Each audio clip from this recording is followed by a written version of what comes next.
Ito po, panoorin po ninyo ito.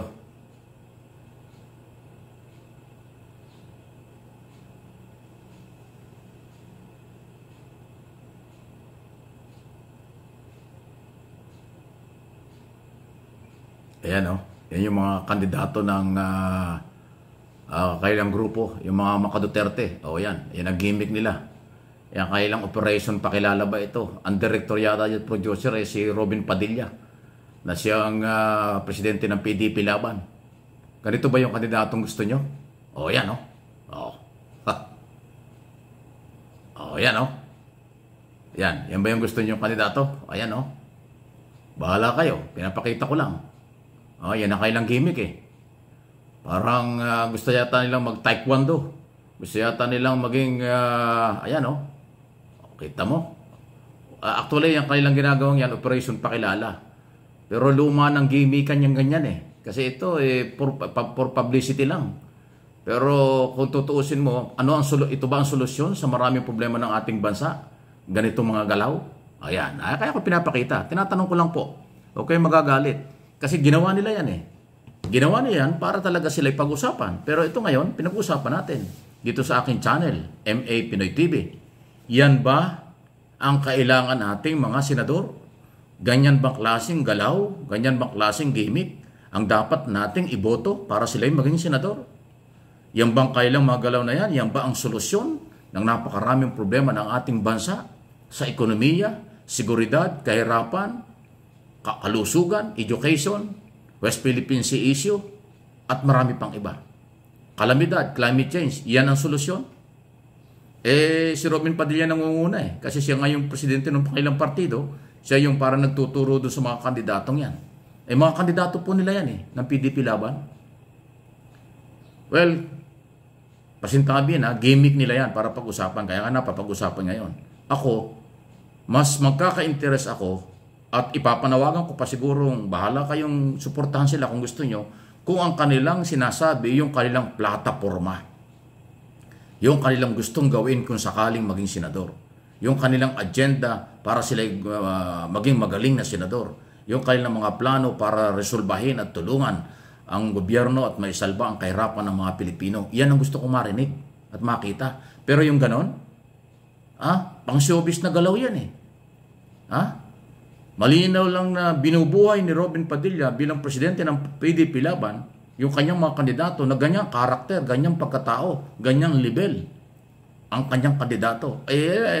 Ano gagawin nilang mga yan sa Senado kung ganyan ang kailang ipinapakita sa tao? Wow! Kayo mga butante sa buong mundo ng mga Pilipino, ito ba yung gusto nyong kandidato? Ganitong galaw? Mas gusto ba nyo yung ganyang galaw kaysa sa seryosong talakayin at ihayag, ipaliwanag kung ano ang kailang agenda, ano ang kailang gagawin, ano ang kailang kakayanan kapag sila'y mga naging senador na? Pagdating ng Senado, session hall, ganun gagawin nila? Parang taekwondo? Parang magiging komedyante? Pagdating ng session hall, pag binoto nyo, pagdating sa Senado, ganyan ang gagawin? Teka muna. Pera ng taong bayan na susweldohin ng mga yan kung sakali. Kailangan natin seryosong kandidato. Ang mga gimmick ng mga politiko para iboto, lumang style na yan.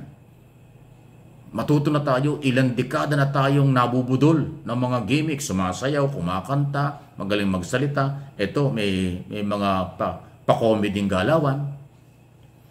Di kayo nagsawa sa ganyan? Ang purpose lang naman yan, makilala, pag-usapan para makakuha ng boto. Hindi ho yun ang kailangan.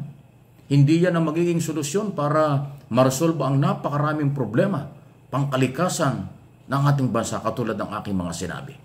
Kaya ako pinapakita yan, kanilang ginawa yan, gusto nila na makita ng publiko. Akala nila ganong kababaw ang mga botante. Nasasayawan lang, magpapatawa, makukuha na yung boto. Sandali. Hindi tayo ganon. Kayong mga followers, subscriber at viewers ng aking mga channel, huwag kayong pabudol, huwag kayong palinlang sa ganyan. Hanapan natin sila ng seryosong solusyon sa mga problema ng bansa. Ikaw bilang Pilipino, bilang OFW, bilang driver, bilang farmers, bilang estudyante, tanungin mo mga ito kung ano magagawa para sa iyo. Ano magagawin nila para sa bayan. Kaysa sa yan ang gawin. Pasayaw-sayaw, pa-comedy. Kasi ang director nila at producer nila at presidente nila si Robin Padilla. So, ano ba ang ginawa ni Robin Padilla sa kanyang pagiging senador? Gusto nyo ganun pa rin? Gusto nyo manatili yun? Gusto nyo ganun din ang mangyayari? Ayan, tinatanong ko lang po kayo, malaya po kayo. So, yung kanilang ginagawa, sila rin po ang tatamaan yan. Kung ano ang kailang sinasabi, ginagawa, sa kanila din po magre-reflect yan. So ako, nakakita niyan dahil nilabas nila. Nagbabiral nga yan dahil yung mahilig sa ganyang klase, naniniwala, ay ako hindi. Pinakita ko sa inyo at binigibigay ko kung anong klaseng mga tao sila. Hindi sila dapat, hindi yan galaw ng pang-national position.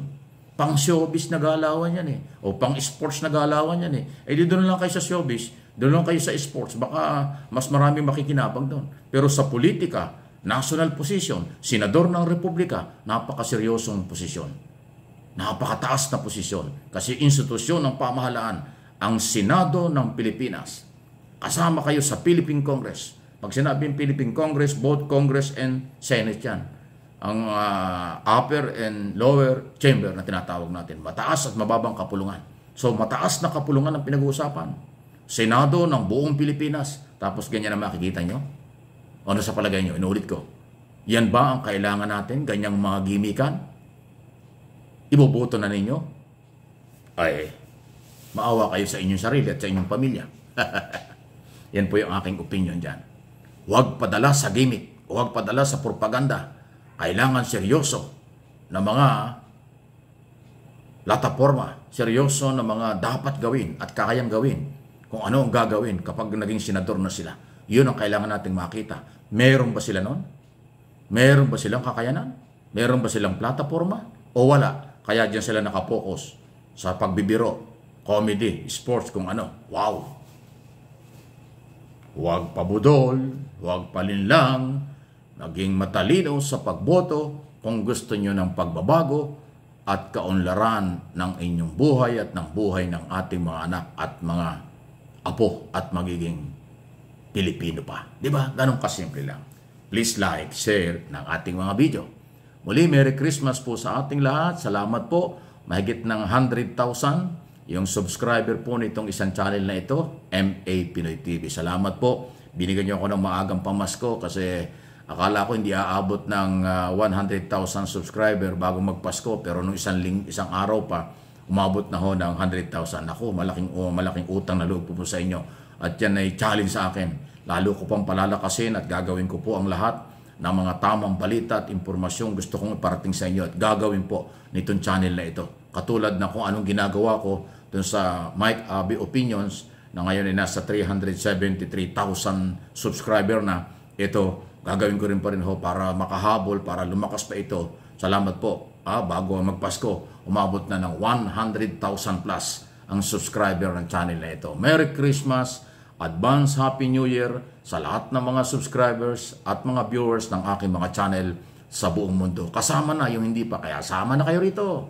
Subscribe! Now na!